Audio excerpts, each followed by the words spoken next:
을 맡은 비욘디 차정훈 PD입니다. 지금 부산에서 라이브로 건강 강좌를 진행하고 있는데요. 많은 분들이 아시다시피 부산 백병원은 최고의 전문가 선생님들께서 수준 높은 의료 서비스를 제공해주는 병원으로 유명하죠.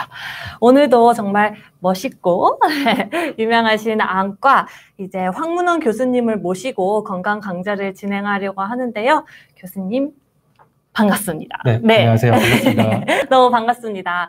교수님 오늘 저희 방송 처음이신데 유튜브 방송 진행하신 적 있으신가요? 아니요, 처음입니다. 아, 진짜요? 네. 떨리시진 않으시죠?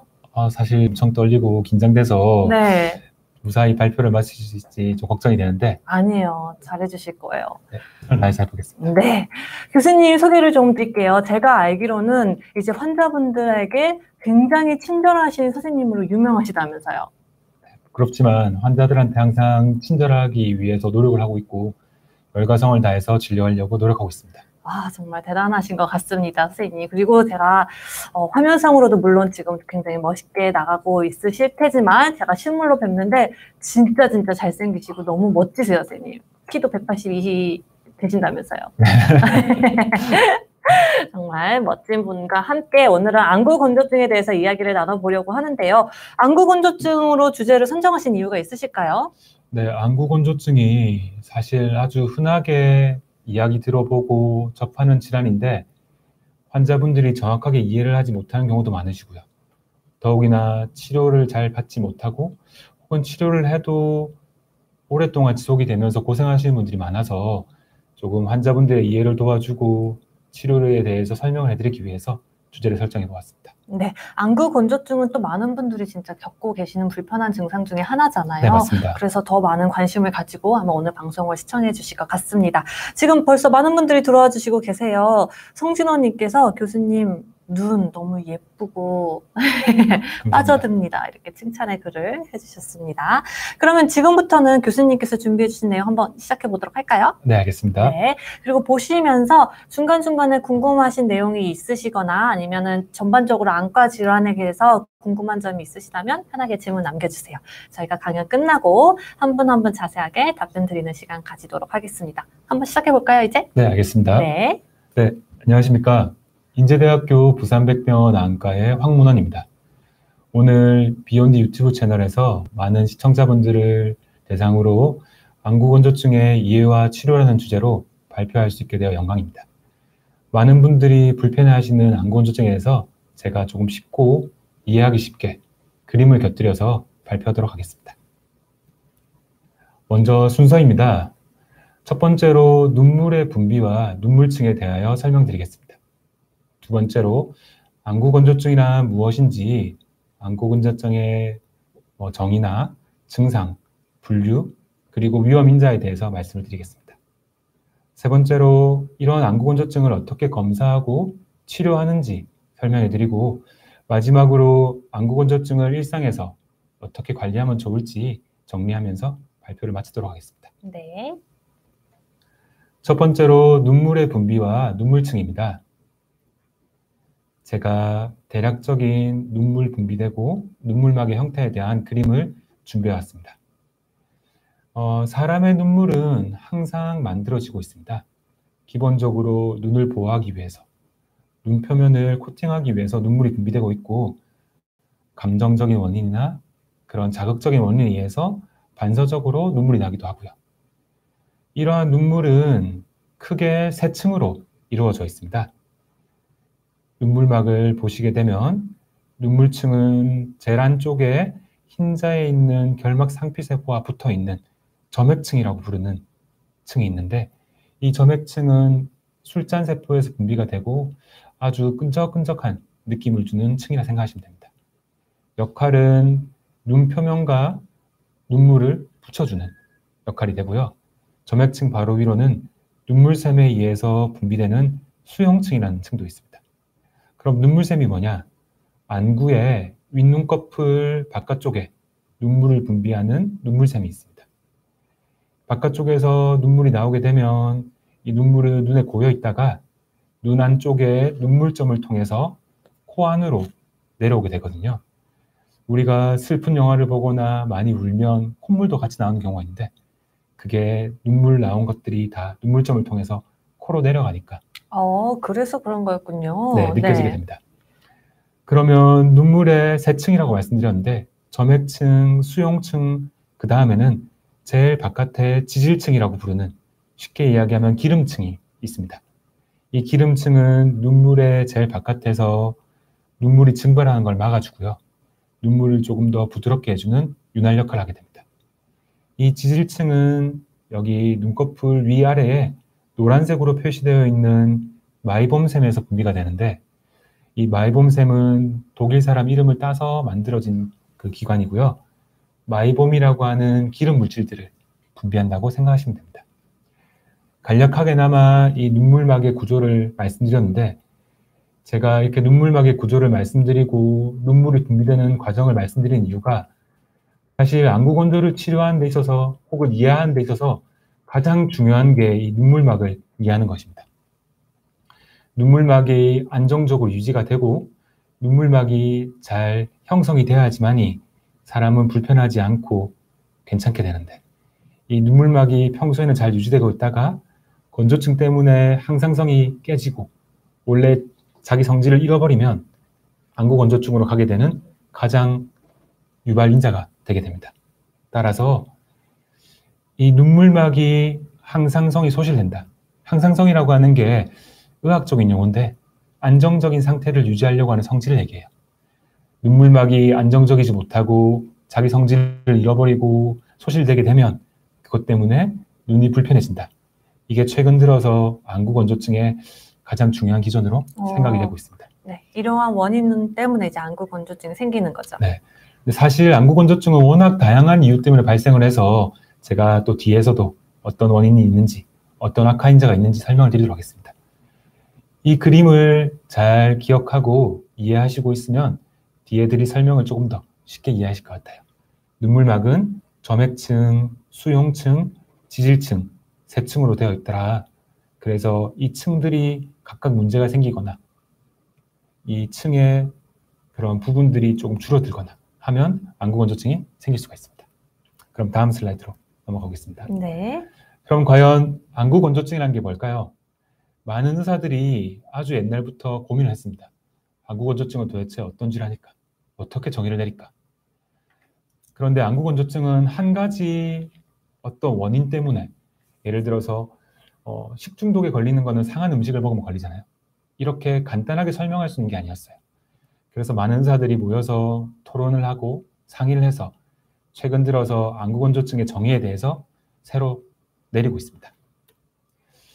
2017년에 드라이아이 워크샵이라는 것을 통해서 많은 의사들이 모여서 안구건조증을 정했는데 다양한 요인들, 그러니까 원인이 한 가지가 아니라는 뜻이죠. 다양한 요인들 때문에 눈물의 항상성, 아까 제가 말씀드렸던 눈물이 균일하게 유지되려고 하는 그런 성질이 깨지면서 불편한 증상들이 나타나고 그게 안구 표면에서 각막이나 결막, 검은 자나 흰 자, 그리고 뭐 눈꺼풀 이런 데서 나타나는 질환입니다. 사실 이렇게만 들으면 이해하기가 쉽지 않을 거예요. 그러니까요. 참 어려운데 제가 차근차근 설명도 드리면서 말씀드리겠습니다. 해주시면 좋을 것 같아요. 지금 유나님께서도 교수님 설명이 정말 명쾌하세요. 눈물막이 키포인트군요. 이해가 쏙쏙 잘 됩니다. 이렇게 응원의 메시지 보내주셨어요. 네, 감사합니다. 그러면 원인이 어떤 게 있을까요?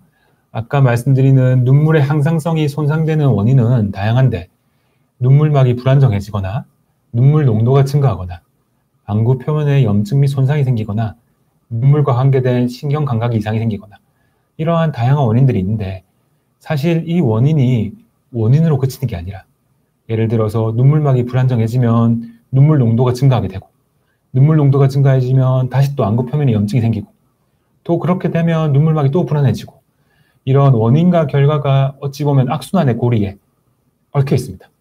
그래서 안구건조증 치료가 쉽지가 않고 한 가지 원인을 찾기도 어려운 경우가 그것 때문에 많이 나타나게 되죠.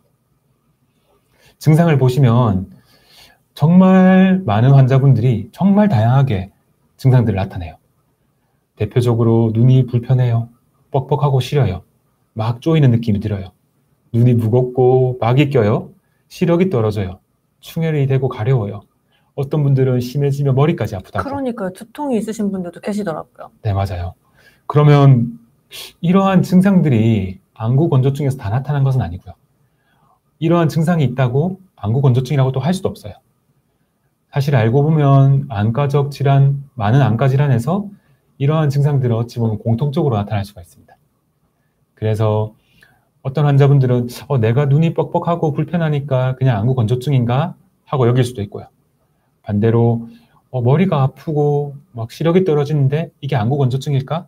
이렇게 생각하기도 하는데 사실은 아주 다양한 증상이 있고 다양한 형태가 있으니까 이런 불편한 증상이 있으면 안과에 와서 진료를 보고 진단을 받으시는 게 제일 좋습니다. 네, 그게 가장 정확하실 것 같아요. 환자분들 혹시나 그냥 가볍게 여기지 마시고 만약에 불편한 증상이 있으면 꼭 근처의 안과에 가서 진료를 보고 진단을 받으시길 바라겠습니다. 네. 다음은 안구건조증의 분류입니다. 안구건조증은 크게 수분이 결핍돼서 나타나는 수분결핍형과 눈물이 너무 증발이 많이 되는 증발과다형으로 나눌 수가 있습니다. 수분결핍형은 아까 제가 보였던 그림이죠. 이 눈물막에 보시면 점액층이나 수용층이 잘 분비되지 않아서 말 그대로 수분 성분이 줄어드니까 나타나게 되는 안구건조증이고요. 증발과다형은 이 눈물막을 싸고 있는 지질층, 보호해주는 지질층에 문제가 생기면서 눈물이 쉽게 증발해버리니까 눈물은 똑같이 분비되는데 빨리 말라버려서 불편해지는 겁니다. 사실 이렇게 두 개로 정확하게 나누기 힘들지도 몰라요. 그래요. 근데 제가 알고 있기로는 제가 틀릴 수도 있겠지만 두 번째 증발과다형이 훨씬 더 많은 걸로 알고 있는데 맞나요, 맞습니다. 교수님? 네. 실제로 수분이 결핍되는 경우도 있긴 하지만 증발과다형이 더 많고요. 그러니까요. 사실 그것보다는 수분 결핍형하고 증발과다형이 섞여 있는 같이 있는 같이 있는 경우가 훨씬 많습니다. 그래서 딱 이분법적으로 나는 수분 결핍형이야, 나는 증발과다형이다 이렇게 나누는 거는 좀 어려울 수 있고요. 환자분은 여기 오른쪽에 있는 그림 보시면 수분 결핍형하고 증발과다형 이 넓은 스펙트럼의 어느 한 지점에 있는 게 아닐까 이런 생각을 요즘은 더 많이 하고 있습니다. 네. 그러면 수분 결핍형과 증발과다형에 대해서 또 뒤에 진단과 치료에서 좀 더 말씀드리겠습니다. 네. 안구건조증의 위험인자는 다음과 같습니다. 딱 봐도 많죠? 그러니까요. 엄청 많네요, 선생님. 이게 왜 그러냐면 안구건조라고 하는 게 아까 앞에서 말씀드린 것처럼 어느 특정한 위험인자 한 가지 때문에 나타나는 게 아니라서 그럴지 모르겠어요. 나이가 증가하면 증가할수록 안구건조증의 위험도는 올라가게 됩니다. 그리고 여성분에서 호발하고 특히 중년 여성에서 많이 나타나는 걸로 되어 있어요. 동양인에서 더 많이 나타나게 되고 콘택트 렌즈를 착용하게 되면 아주 강하게 위험인자가 된다고 알려져 있습니다. 또한 환경적인 노출, 대기오염 물질이나 바람이 많이 불 때, 습도가 낮을 때, 기온 변화가 심할 때 이런 환경적 노출도 영향을 많이 주게 되고요.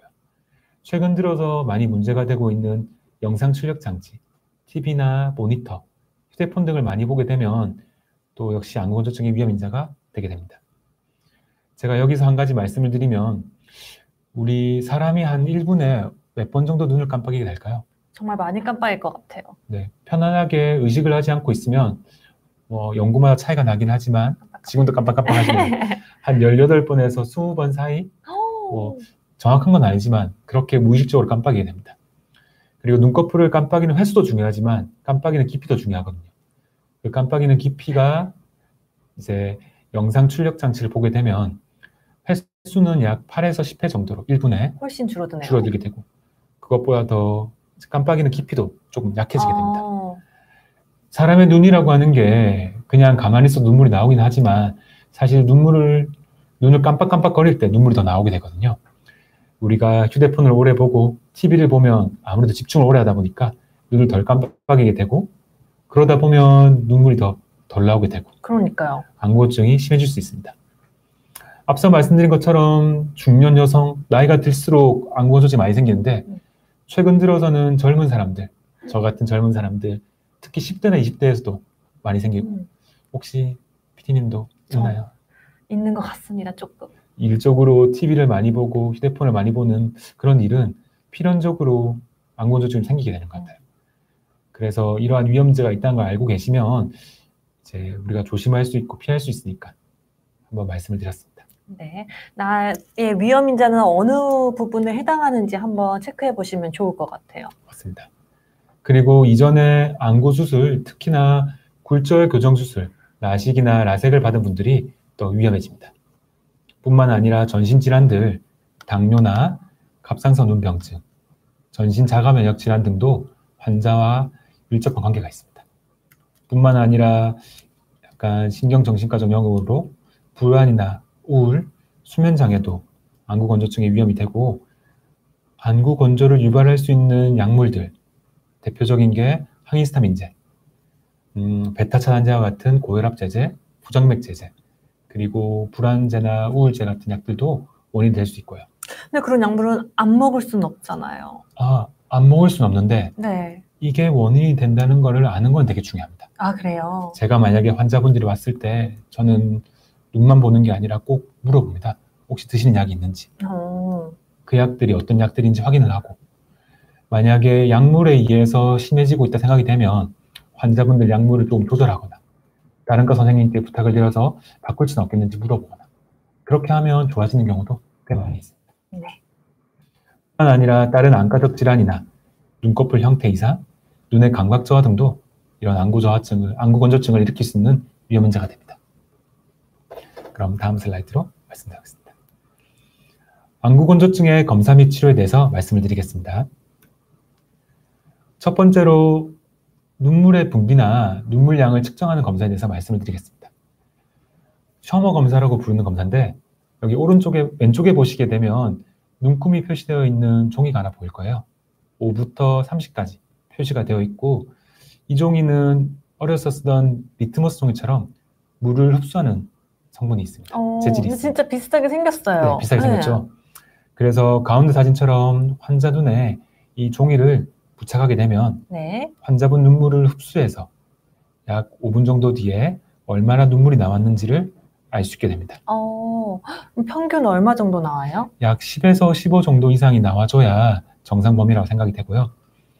일반적으로 수분이 결핍되어 있지 않은 분들, 눈물 분비에 문제가 없는 분들은 안구 건조가 있다 하더라도 정상으로 나오는 경우가 많고요. 네. 만약에 이 검사에서 눈물이 아예 나오지 않는다, 그러면 심한 수분 결핍을 의심해 볼 수도 있습니다. 다만 이 검사가 조금 정확하지 않을 때도 있습니다. 그러니까 간단하기는 한데, 맞습니다. 저희가 아는 뭐 엑스라이나 MRI보다는 정확도가 좀 떨어지지 않을까 싶어요. 맞아요.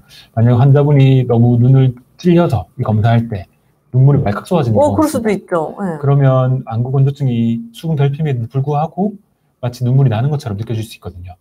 그래서 검사에 조금 재현성이 떨어지고 정확도가 떨어지는 면이 있긴 하지만, 간단하게 외래에서 확인할 수 있는 검사로는 좀 많이 쓰이고 있습니다. 네. 그러면 이런 검사, 그 셔머 검사 말고 조금 더 객관적으로 혹은 조금 더 정량적으로 측정할 수 있는 방법이 뭘까 연구를 많이 했고, 눈물띠 높이를 측정하는 방법이 있습니다. 이 왼쪽 그림이 우리 안과 의사들이 가장 많이 보는 모습일 수 있어요. 제가 직접 현미경으로 환자 눈을 들여다보는 겁니다. 보시면 눈물을 초록색으로 염색을 해서 이 눈물띠 높이가, 초록색이 이게 눈물 부분입니다. 네. 눈물띠 높이가 어떻게 되는지를 바로 볼 수 있고요. 만약에 눈물띠가 적거나 아예 없다, 그러면 역시 눈물이 부족하구나, 이 사람은 수분이 결핍되어 있구나 라고 생각할 수 있습니다. 뿐만 아니라 눈물이 코팅되어 있는 모습도 볼 수 있는데, 지금 각막이라 부르는 검은색을 보시면 연한 초록색으로 코팅이 되어 있는 걸 볼 수가 보여요. 있습니다. 살짝. 이게 만약에 눈을 뜨고 있는 상태에서 시간이 지나면 눈물막들이 부서지면서 초록 색깔 부분들이 사라지게 되거든요. 사라질 때까지 걸리는 시간이나 패턴에 따라서 또 안구 건조증이 어떤지도 확인할 수가 있습니다. 근데 이것도 역시 의사가 눈으로 보는 거잖아요. 그래서 좀 재현성이 떨어진다거나 정확도가 떨어질 수 있기 때문에 이제 기계를 통해서 눈물띠 높이를 측정하기도 합니다. 아, 진짜요? 오른쪽에 있는 그림은 이제 간섭 촬영을 해서 여기 아래쪽에 보면 하얀색으로 보이는 게 눈물띠고, 이 눈물띠 높이를 잴 수가 있습니다. 그 오른쪽에 있는 거는 단층 촬영이라 부르는데, 여기 아래쪽에 아래 눈꺼풀하고 각막 사이에 눈물이 얼마나 고여 있는지 따라서 눈물 높이를 정량적으로 측정할 수 있는 방법이 됩니다. 그럼 이런 검사를 통해서 내가 눈물이 적다, 수분이 부족하다. 그러면 어떻게 하느냐? 수분 결핍형 타입이라 생각이 되고 이거를 치료하는 또 방법을 사용하게 됩니다. 이런 모든 검사를 다 해야 하는 건가요, 교수님? 아니면은 이 중에서 한 가지만 하나요? 저는 다 하고 있고요. 다요? 네, 물론 제로 오른쪽 방법을 안 쓰고 있긴 하지만 처음 진료로 오는 분들한테는 이제 이런 검사들을 다 시행하고 있습니다. 검사가 환자분한테 부담이 되지도 않고요. 오래 걸리지도 비교적 않기 때문에 처음 오시는 분들은 눈물 상태를 확인하기 위해서 시행해보는 게 네. 고촌 날다람쥐님께서 저 안구 건조증이 심해서 저 검사 받아봤어요. 이렇게 네. 해주셨습니다. 그 검사 받아봤더니 어떤지 궁금하시네요. 그러네요. 그것도 같이 공유해 주시면 좋을 것 같아요. 네.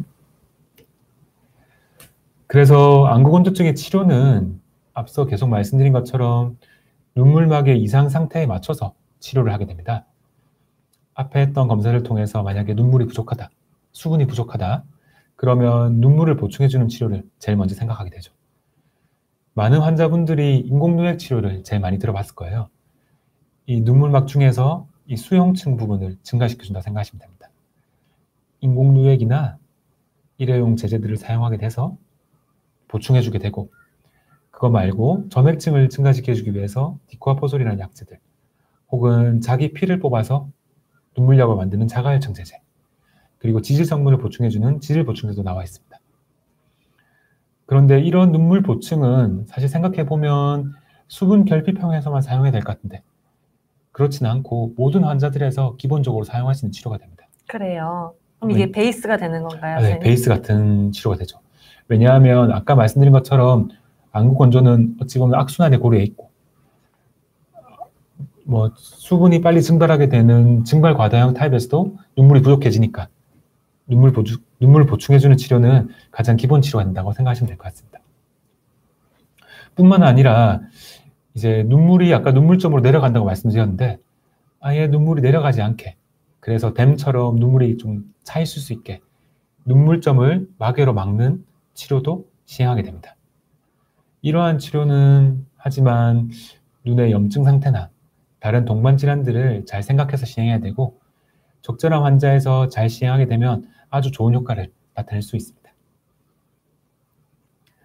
제가 이 안구 건조증 수분 결핍형 타입에서 조금 강조해서 말씀드리고 싶은 질환이 있습니다. 그 병 이름이 쇼그렌 증후군이라는 병인데요. 액체를 분비하는 분비샘, 눈물이나 침샘에 자가 면역이 발생하게 되고 그로 인해서 염증이 만성적으로 생기게 되면 이러한 눈물샘이나 침샘이 망가지게 됩니다.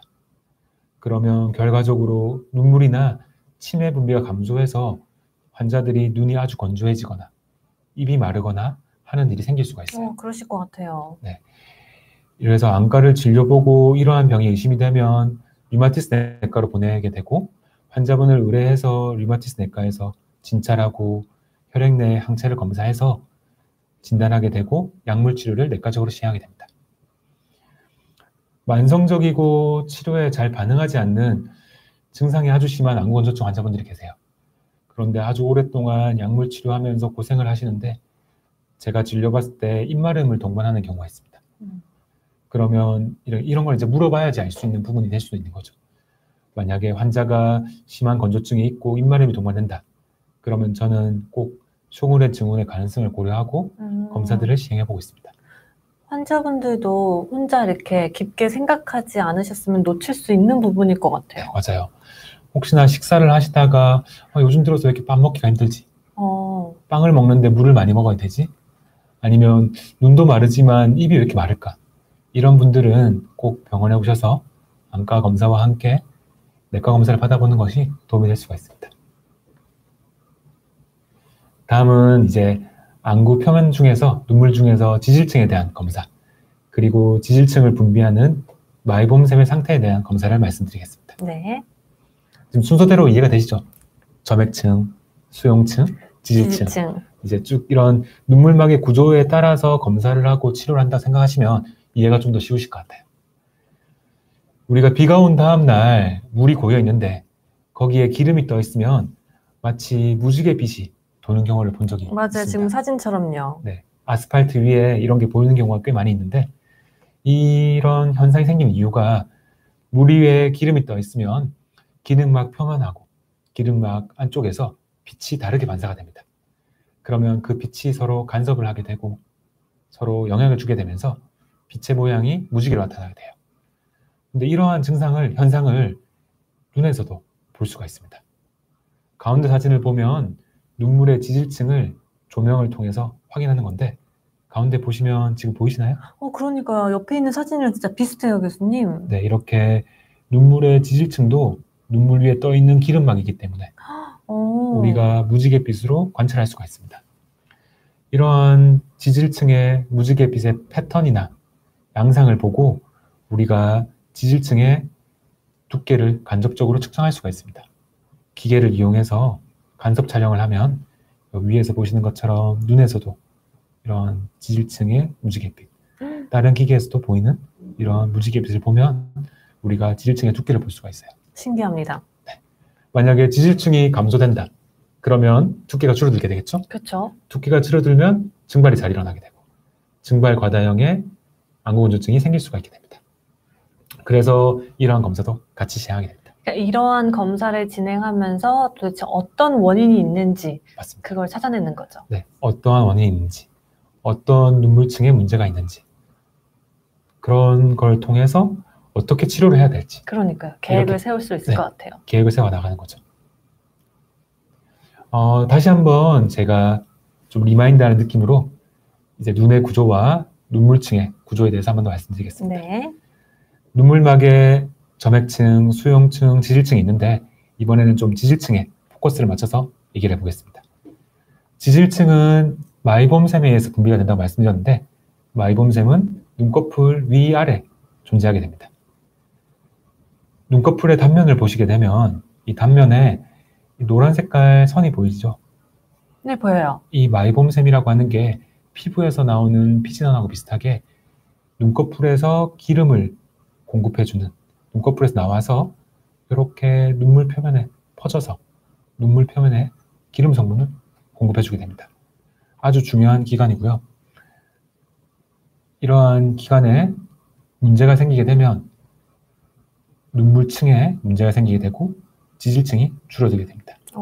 이게 그 딱딱하게 굳어가는 건가요? 맞습니다. 이제 원래라면 되게 부드럽고 깨끗하게 기름이 나와야 되는데 마이봄이 나와야 되는데 마이봄이 잘 나오지 않고 굳어버리면 기름 성분도 줄어들게 되고 성분이 이상해지면서 좀 문제를 느끼게 되고 그렇게 되는 거죠. 왜 그렇게 굳어져 가는 건가요? 그 원인을 정확하게 알기가 힘든 경우가 더 많습니다. 그래요. 알면 좋은데, 그렇죠? 알면 좋죠. 어떤 특정한 원인 때문이라고 말하기 어려워서 다양한 원인들이 발생하게 되고 사진을 보시게 되면 아까 PD님께서 말씀해 주신 것처럼 제일 위에는 정상 눈꺼풀하고 정상 마이봄 배출입니다. 아주 맑고 깨끗하게 액체와 같은 기름 성분들이 나오는 걸 볼 수가 있어요. 이러한 소견이 정상인데 아래는 마이봄샘에 기능에 장애가 생겨서 나타나는 사진들입니다. 아까 말씀해 주신 것처럼 굳어서 막혀 있다거나 분비를 꾹 짜서 눌러보는데 맑은 액체가 아니라 마치 끈적끈적한 저백질이나 고체처럼 그러니까요. 나오기도 하고요. 너무 심한 경우에는 마치 치약을 짜듯이 이렇게 나오기도 합니다. 그 고름 나오는 것 같아요. 맞아요. 이렇게 마이봄샘이 정상적으로 배출되지 않으면 당연히 눈물층에 문제가 생기게 되고 안구건조증이 생길 수가 있습니다.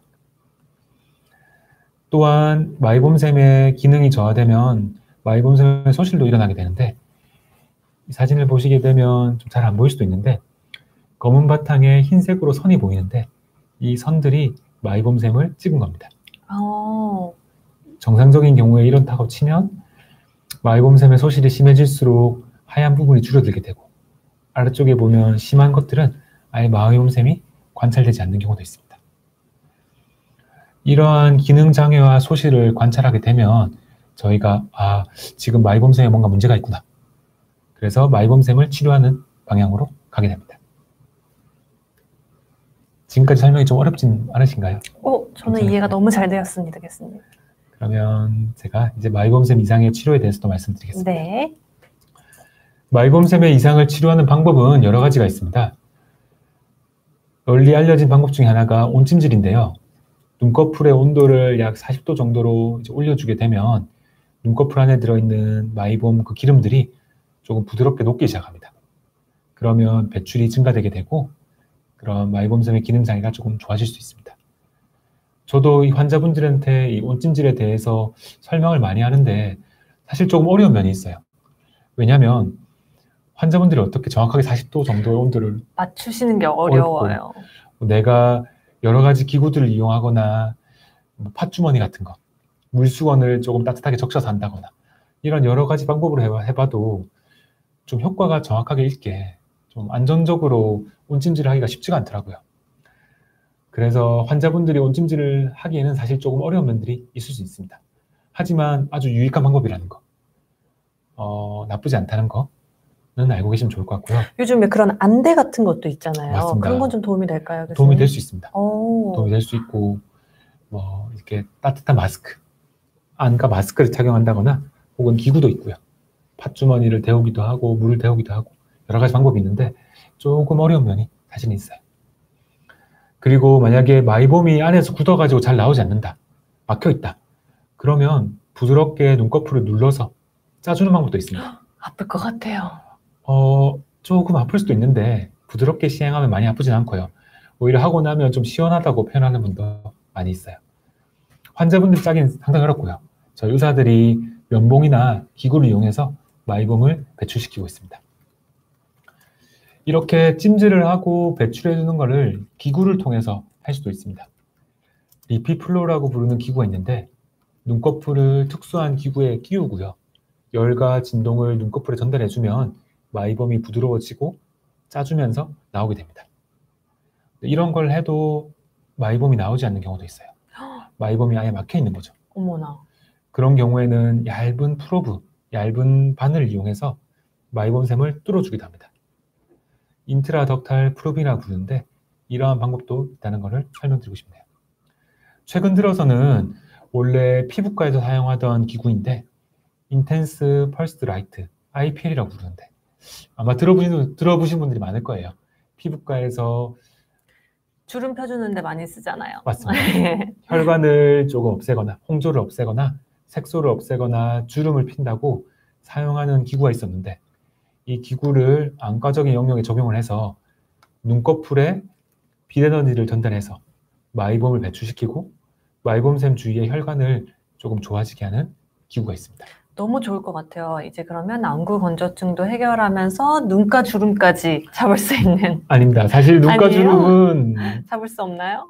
이 지금 안구 건조 치료 목적으로는 아마 안 될 것 같고요. 아, 그래요? 제가 아직까지 눈가 주름이 펴지는 경험을 못 해봤는데 네. 아마도 어렵지 않을까 생각을 합니다. 피부과에서 피부과에서 그건 하실 수 있습니다. 하시면 좋고, 만약에 이 IPL이라고 하는 게 어떤 건지 제가 좀 설명을 더 드리도록 하겠습니다. 네. 정상 눈꺼풀이 있고 마이봄샘이 있습니다. 그런데 이게 안구 건조증이 심해지고 눈꺼풀에 이상이 생기고 마이봄샘에 기능 장애가 생기면 이렇게 안 좋게 돼요. 뭐가 안 좋아지냐? 우선 노란색으로 잘 나와야 될 마이봄샘이 나오지 못하고 앞쪽에서 굳어서 막혀 있습니다. 네. 그리고 이상한 혈관들이 자라 들어오고요. 혈관과 주변 조직에 염증들이 생기면서 염증 물질들도 막 나타나게 됩니다. 이때 IPL이라는 걸 이용해서 빛 에너지, IPL은 레이저가 아닙니다. 빛을 쏘는 거거든요. 빛을 쏴주면 에너지가 전달이 되고 염증도 줄여주고 마이봄샘의 기능 장애를 조금 좋아지게 할 수가 있습니다. IPL의 치료 효과는 다음과 같습니다. 마이봄샘과 주위에 열 에너지를 전달하고 마이봄 배출을 증가시킵니다. 뿐만 아니라 비정상적인 혈관과 그 혈관 주변을 정상화시켜주고요. 염증 물질을 감소시켜서 염증을 줄여주는 효과도 있습니다. 뿐만 아니라 피부에 있는 모낭충, 데모덱스라고 부르는데 이 모낭충을 조금 제거해주는 효과도 가지게 되고요. 이러한 다양한 효과를 지니고 있기 때문에 최근 들어서 안구 건조증에 특히 증발과다형 타입의 안구 건조증에 IPL 치료를 널리 사용하고 있습니다. 치료 시간은 금방 걸리나요, 교수님? 치료 시간은 약 5분에서 10분 정도? 한 번의 치료로 끝나진 않고요. 네. 대략 2, 3회 정도 반복하게 되고 환자에 따라서는 2에서 4주 간격으로 2, 3회 정도 시행하고 환자분 눈 상태에 따라서 추가적으로 더 시행하기도 합니다. 제가 이렇게 설명만 드리면 잘 이해가 안 될까 봐 직접 하는 동영상을 좀 가져왔는데 그럼 이해가 더 잘 될 것 같아요. 네. 보여주세요. 환자분들이 어떤 건지 궁금할 수 있으니까 제가 동영상을 보여드리면서 사진을 보여드리면서 설명을 드리겠습니다. 원래는 IPL을 처음 적용할 때는 피부과에서 쓰는 것처럼 넓은 면적의 프루브를 이용해서 이렇게 노란색으로 넓게 치료를 했습니다. 하지만 최근에는 IPL 기구 끝에 달린 프루브를 작게 해서 이렇게 빨간색으로 보이듯이 눈꺼풀 주변에만 시행을 하게 되고요. 지금 파란 불빛이 나오는 걸 볼 수가 있을 겁니다. 네, 보여요. 이 파란 불빛이 빛 에너지를 나타내는 이제 빛이고요. 이 파란 불빛이 나오는 프루브를 피부에 대고 에너지를 조사하게 되면 환자분의 눈꺼풀에 에너지가 전달되게 됩니다. 이런 IPL 치료를 통해서 여기 아래쪽 왼쪽에 보시면 혈관이 조금 늘어나 있고 염증이 생겨 있는 눈꺼풀을 볼 수가 있는데 치료를 해서 정상적인 혈관으로 그리고 정상적인 눈꺼풀 모양으로 마이범생 분비가 잘 되는 곳으로 만들려고 하는 게 IPL 치료의 이제 목표가 됩니다. 네, 그러네요. 지금 확실히 딱 보기에도 왼쪽 사진이 뭔가 염증이 있는 것처럼 좀 많이 붉어 보이고요. 네, 맞습니다. 네, 오른쪽 사진은 확실히 좋아진 게 보입니다. 네, 이런 이상혈관이 있고 염증이 동반된다면 어찌 보면 그리고 마이범생 기능장애가 있고 그러면 IPL을 시행하기에 어찌 보면 제일 좋은 환자분이라고 생각이 됩니다. 제가 환자분에게 직접 하는 영상을 보여드릴 수는 없어서 네. 저희 이제 밑에 계신 선생님이 제가 시험 삼아서 하면서 이제 하게 됐는데 제가 짧게 동영상을 보면서 말씀을 드리겠습니다. 이 IPL 파장이 눈에 좋지 않을 수 있기 때문에 시행하는 사람은 선글라스 같은 보호대를 착용하게 되고 환자분 눈도 쇠 막대기로 가리게 됩니다. 그리고 IPL 이런 기구에 빛이 나오는 팁을 환자분 눈꺼풀 밑에 대게 됩니다.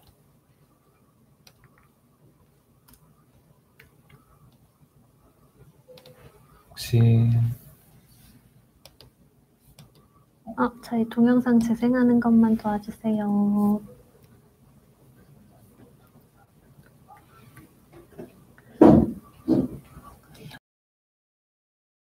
질의응답을 받을까요, 교수님? 네, 괜찮습니다. 네. 위원님께서는 이제 혹시 리피플로라는 기계도 있던데 네, 이 맞습니다. 기계도 이제 안구건조증 치료에 효과가 좋은지 질문을 주셨어요. 네, 맞습니다. 리피플로라는 기계를 이제 눈꺼풀 사이에 그 기구를 끼우게 됩니다. 눈꺼풀을 기구 사이에 끼워서 그 눈꺼풀이 끼워져 있으면 기구에서 열이 나오거든요. 그럼 온찜질 효과도 있고 그 기구가 눈을 쭉쭉 눌러줍니다. 그러면 압출법으로 눈을 눌러주는 효과도 있기 때문에 이제 안구건조증에 좋은 치료라고 생각이 듭니다. 둘 중에 IPL이랑 둘 중에 어떤 게 더 효과가 좋아요? 둘 중에 어떤 게 더 효과가 좋다라고 말하기는 조금 어려운 면이 있고요. 둘 다 효과가 있습니다. 근데 이제 그 두 가지 기구를 다 이제 어찌 보면 구비하고 있는 안과도 있고 아니면 한 가지 기구만 가지고 있는 안과도 있고요. 어느 게 좋다, 어느 게 나쁘다 이렇게 얘기할 수는 없습니다. 그러면은 같이 병행하면은 효과가 더 좋을까요? 같이 병행하면 효과가 좋을 수 있지만 일반적으로는 한 가지 치료를 먼저 해보는 게요. 더 낫다고 생각이 됩니다. 네. 이제는 영상이 준비가 된 것 같은데 한번 틀어볼까요? 네, 알겠습니다.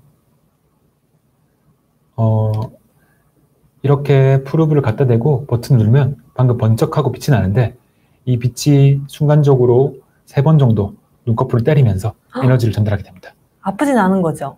환자분 따라서 약간 불편함을 느끼기도 하는데 빛을 나눠서 주고 거기다가 이제 약한 에너지이기 때문에 많이 따갑게 느끼거나 아프게 느끼는 분은 거의 없습니다. 또 이 팁이 되게 차갑거든요. 그래서 열 에너지를 조금 감소시키기 때문에 눈꺼풀이나 피부가 따갑다고 느끼는 일은 많지는 않습니다. 조금 확대해서 볼까요? 확대해서 보면 이 프루브를 들고 있다가 네. 환자분 눈꺼풀에 대게 됩니다. 그리고 버튼을 누르면 번쩍 또 번쩍 하고 에너지가 전달됩니다. 이렇게 한 눈꺼풀에 아래쪽 눈꺼풀은 한 6번에서 8번 정도 그리고 윗눈꺼풀은 한 2번 정도 하고 또 반대편을 하고요. 다시 또 오른쪽으로 와서 한 번 더 하고 반대편 또 하고 저희 의사들마다 그리고 뭐 하시는 분들마다 방법이 다르긴 한데 일반적으로 이렇게 시행을 하고 한 5분에서 10분 정도 걸리고 그 다음에 한 2, 3주 간격으로 한 3, 4회 정도 시행을 하게 되면 안구건조증을 치료하는데 많은 효과를 보게 됩니다. 네, 지금 이제 그 딱딱하게 굳어있는 마이봄샘을 이 IPA 기계로 열을 쬐가지고 그걸 녹이는 거잖아요. 맞습니다. 녹이기도 하고 주변에 있는 염증을 없애기도 하고. 줄이기도 하고요. 근데 그러면 그 막 굳어있던 마이봄샘이 이제 흘러나가야 될 것 같은데 네. 그게 저절로 흘러나가나요? 아니면 또 직접 짜주시기도 하시나요? 아주 좋은 질문이고요. 저절로 흘러나가기도 하고 아니면 끝나고 나서 저희들이 짜주기도 합니다. 아, 그래요? 네. 그거는 이제 양에 따라서 그러면은 보고 결정하나요? 양에 따라서 결정하기도 하고 아직까지는 100% 어떤 게 좋다라고 정해진 건 없어서 저희 의사들 따라서 짜주시는 분도 있고 그냥 하시는 분도 있고 어느 게 더 좋다, 어느 게 나쁘다 이렇게 얘기할 수는 없는 부분인 것 같아요. 네. 교수님은 어떤 방법으로 해주시나요? 저는 짤 때도 있고 안 짤 때도 있고. 네, 그 환자분들마다 좀 다를 것 같아요. 네, 맞습니다. 네. 그리고 또 이제 추가적으로 치료에 대해서도 말씀을 드리겠습니다. 눈꺼풀 염 및 안구 표면의 염증 치료도 상당히 중요합니다. 안구 건조가 앞에 두 가지 수분 결핍이나 증발 과다로 인해서만 혹은 지질층의 이상으로만 생기는 건 아니거든요. 눈꺼풀에 염증이 있거나 안구 표면에 염증이 있어도 생기기도 합니다. 또한 눈꺼풀의 염증이나 안구 표면의 염증이 안구 건조 때문에 생기기도 합니다. 즉 원인과 결과가 섞여 있는 거죠. 그렇죠. 그래서 눈꺼풀 염증을 치료하기 위해서 눈꺼풀 청결제를 사용하고 경구 항생제나 기생충을 죽이는 티트리 오일 같은 걸 쓰기도 하고요. 안구 표면의 염증을 치료하기 위해서 항생제 안약, 항염증 안약, 국소스테로이드나 면역 조절 안약을 쓰기도 합니다. 그래서 환자분들이 안구 건조 치료를 받으러 가면 눈물약도 많이 받아오시지만 이러한 염증약 같은 것도 많이 받아오시거든요. 염증을 치료하기 위한 목적으로 받으시는 거라 생각하시면 될 것 같습니다. 또한 기타 유발 요인들을 치료해야 되는데 어찌 보면 놓치기 쉬운 부분인 것 같아요. 환자분을 조금 꼼꼼하게 보지 않거나 질문을 하지 않으면 놓칠 수 있는 부분인데 눈꺼풀의 형태 이상도 안구 건조를 악화시킵니다. 예를 들어서 나이가 들어서 눈꺼풀이 좀 처진다거나 혹은 아래 눈꺼풀이 겉으로 말린다거나 이렇게 눈꺼풀이 눈물을 잘 담아줘야 되는데 눈꺼풀에 문제가 생기면 안구 건조가 심해지거나 악화될 수 있어요. 그래서 이러한 경우에는 수술적으로 눈꺼풀을 치료하기도 합니다. 또한 신경통증인 부분도 좀 있거든요. 안구 건조라고 하는 게 통증을 호소하기 때문에 안구 표면의 문제도 있지만 신경통적인 좀 부분도 있습니다. 그리고 심리적인 분야도 이러한 것들에 대한 질문과 진찰이 필요하고요. 또 무엇보다 중요한 거는 사실은 생활 습관의 교정일지도 모르겠어요. 제가 이제 마지막으로 생활 습관에 대해서 말씀을 드리고 발표를 좀 정리해 보도록 하겠습니다. 안구 건조증의 일상적인 관리법입니다. 안구 건조증은 이제 이러한 약물 치료나 기구 치료도 중요하지만 사실 생활 속에서 안구 건조증을 치료하기 위한 노력들이 많이 중요해요. 어떤 게 중요하느냐? 첫 번째로 적정한 습도를 유지하는 겁니다. 일반적으로 한 50%에서 60% 정도 되는 습도가 적정하다고 알려져 있는데 우리가 냉방을 많이 하거나 난방을 많이 하거나 조금 신경을 덜 쓰면 금방 건조해지기 쉬워요. 그래서 여름철이나 겨울철에 안구 건조 환자가 많이 생긴 이유가 집이나 사무실에서 너무 건조해지다 보니까 눈이 마르게 되는 거죠. 뿐만 아니라 눈물을 만들기 위해서는 반드시 충분한 수분을 섭취해줘야 됩니다. 그러면 충분한 수분이 도대체 얼마냐? 그러니까요. 몇 잔을 마셔야 되는 거예요?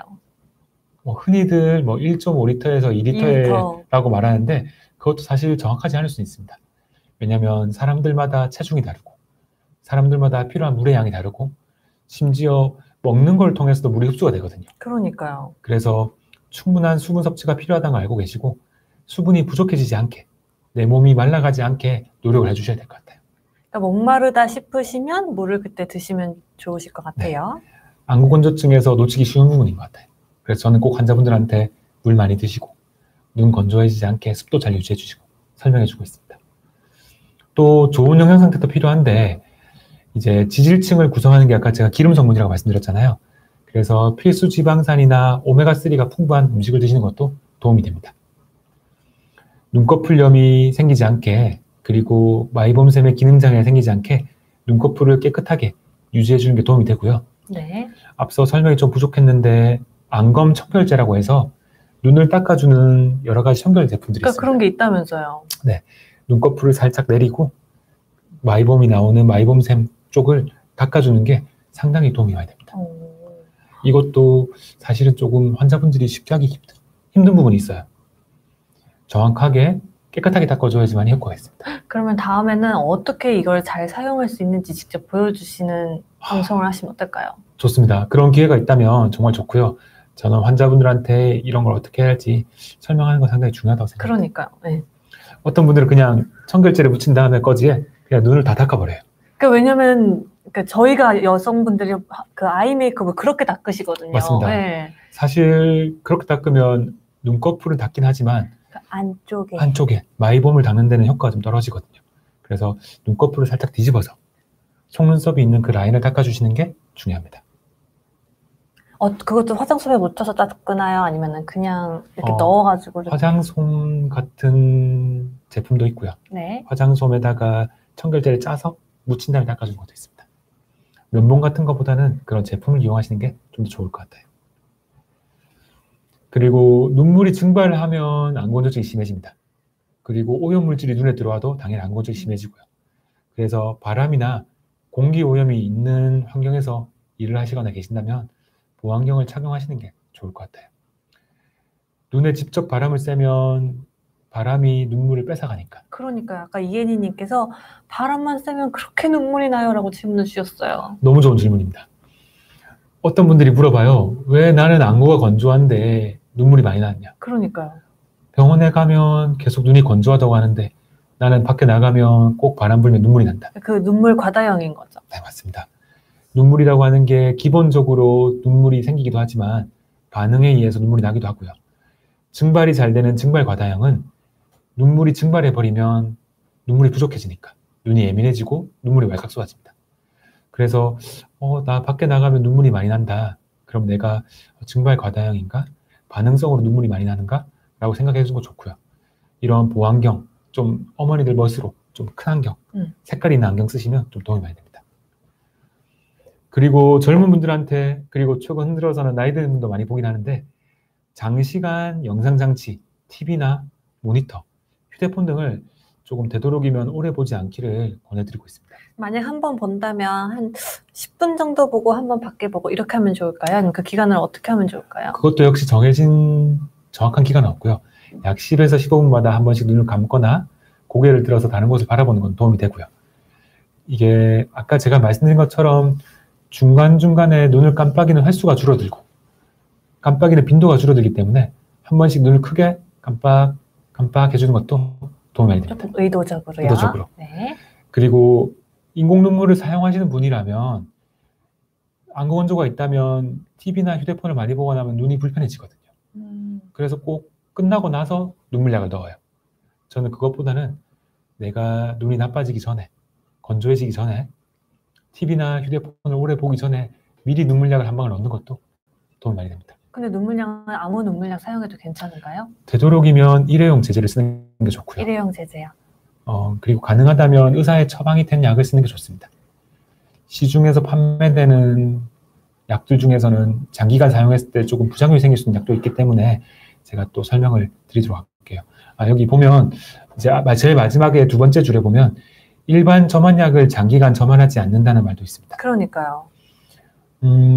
환자분들 중에서 눈이 불편하면 그냥 일반 매장이나 혹은 일반 약국에서 조금 의사의 처방 없이 살 수 있는 약을 오랫동안 쓰는 분이 계세요. 아니면 일본에서, 유럽에서 이거 좋다더라, 이거 좋아 하면서 유명해. 맞아요. 이거 유명해, 이다.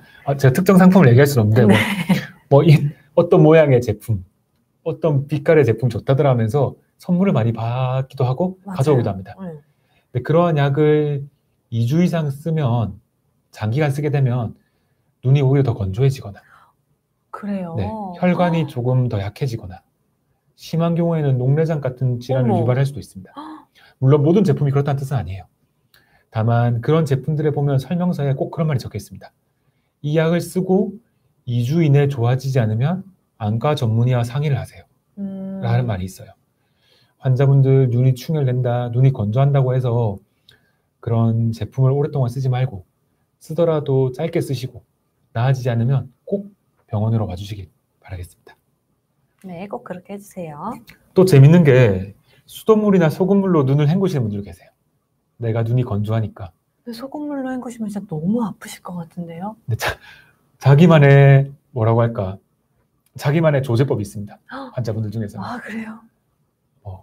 얼마를 소금 얼마를 쓸까? 몇 대 몇 비율로 해가지고요? 특히나 또 좋은 거 뭐 죽염 같은 거 어우. 섞어서 눈을 넣으면 편해진다고 하시는 분들 계신데 물론 증상은 줄어들 수가 있어요. 그런 걸 쓰면. 하지만 좀 오염이 될 수도 있고요. 균이 들어갈 수도 있고 아까 제가 앞에서 계속 말씀드린 것처럼 눈물에는 점액층하고 지질층이 있는데 물 말고 그런 것들을 씻겨져 나가게 할 수도 있습니다. 그러니까 오히려 자극을 줄 수 있을 것 네, 같아요. 맞아요. 좋은 성분들마저도 없앨 수 있기 때문에 되도록이면 이러한 걸로는 안 하시는 게 좋습니다. 여기까지 발표를 통해서 제가 안구건조증의 이해와 치료에 대해서 말씀을 드렸는데 환자분들 그리고 시청자분들 질문이나 궁금한 게 있다면 편하게 물어주시면 감사할 것 같습니다. 네. 교수님께서 이제 주로 그림 위주로 설명을 해주셨고 또 직접 영상으로 보여주셔가지고 더 이해가 잘 되었던 것 같습니다. 지금부터는 이제 여러분들께서 주신 질문에 대한 답변을 드리도록 할게요. 많은 분들께서 교수님 차분하게 설명해 주셔서 감사합니다. 그리고 아까 고촌 날다람쥐님께서는 교수님 목소리가 너무 좋으세요. 조금 지루하실까봐 좀 걱정이 되네요. 아니에요. 그림이 많아가지고 괜찮았습니다. 좋은 말씀 감사합니다, 교수님. 네. 질문을 지금부터 하나씩 드리도록 하겠습니다. 비건님께서는요, 이제 평소에는 괜찮고 아침에 처음 눈 뜨는 순간에만 좀 눈이 빡빡한데 이런 증상도 혹시 안구건조증의 일종인가요? 라고 질문 주셨어요. 네, 맞습니다. 이러한 증상도 안구건조증의 일종으로 나타날 수 있고요. 자는 동안에는 눈 깜빡임이 없고 각막이 조금 부을 수 있기 때문에 특히나 아침에 그런 증상들을 느끼시는 분들 많고요. 각막 표면 상태가 좋지 못하다면 이러한 증상을 느끼는 분들이 종종 생길 수가 있습니다. 제가 치료에서 또 말씀드리지 않은 부분이 한 가지가 있는데 이러한 분들한테는 자기 전에 이제 연고 타입의 안약이나 그런 제품을 쓰는 것도 도움이 될 수가 있습니다. 네, 그래도 한번 정확한 검진을 위해서는 내원하셔가지고 검사를 받아보시는 게 좋을 것 같아요. 네. 안구건조증 치료를 이제 대학병원 가서 받아야 되는지 아니면 개원가에서 받아야 되는지 질문 주셨어요. 어느 곳에서 치료받든 저는 크게 상관없다고 생각됩니다. 하지만 정확한 진단과 치료가 될 수 있는 곳을 찾으셔서 치료를 하셔야 되고요. 만약에 오랫동안 같은 치료를 계속하고 있는데 증상이 조금 지속이 많이 된다거나 호전이 좀 덕다거나 하면 한번 다른 병원이나 조금 상급 병원인 대학병원에서 진료를 보는 것도 도움이 될 수 있다고 생각됩니다. 네. 그러면은 안구건조증은 완치가 가능할까요? 교수님? 네, 완치 가능합니다. 좋은 소식입니다. 네, 많은 분들이 물어보는 것 중에 하나인데 만약에 안구건조증이 완치되지 않는 분도 있어요. 사실은 쇼그렌 증후군이나 아니면 다른 동반질환, 자가면역 질환들 혹은 이제 뭐 골수 이식 같은 걸 받거나 생기는 질환들 그런 경우에는 사실 치료가 되지 않는 경우도 있긴 합니다. 하지만 대부분의 환자분들은 조금 오래 걸리긴 하지만 꾸준한 치료와 진단을 통해서 안구건조증을 치료할 수 있습니다. 너무 걱정하지 마시고요. 안구건조증 환자분들이 사실 많이 좀 불안해하는 것도 있고 우울해하는 것도 있고 가벼운 병이라 생각하지만 내가 느끼기에는 상당히 불편한 거거든요. 그래서 걱정도 많이 하고 심지어 우울해지는 분들도 계세요. 생활이 너무 불편해지니까. 하지만 적당히 치료하고 잘 치료하면 좋아질 수 있으니까 너무 걱정하지 마시고 잘 치료받으시기 바랍니다. 네. 안구건조증 치료 중에서 아까 교수님께서 IPL 치료 말씀을 해주셨는데요. 네. 그거는 제한에는 횟수가 없는 건가요?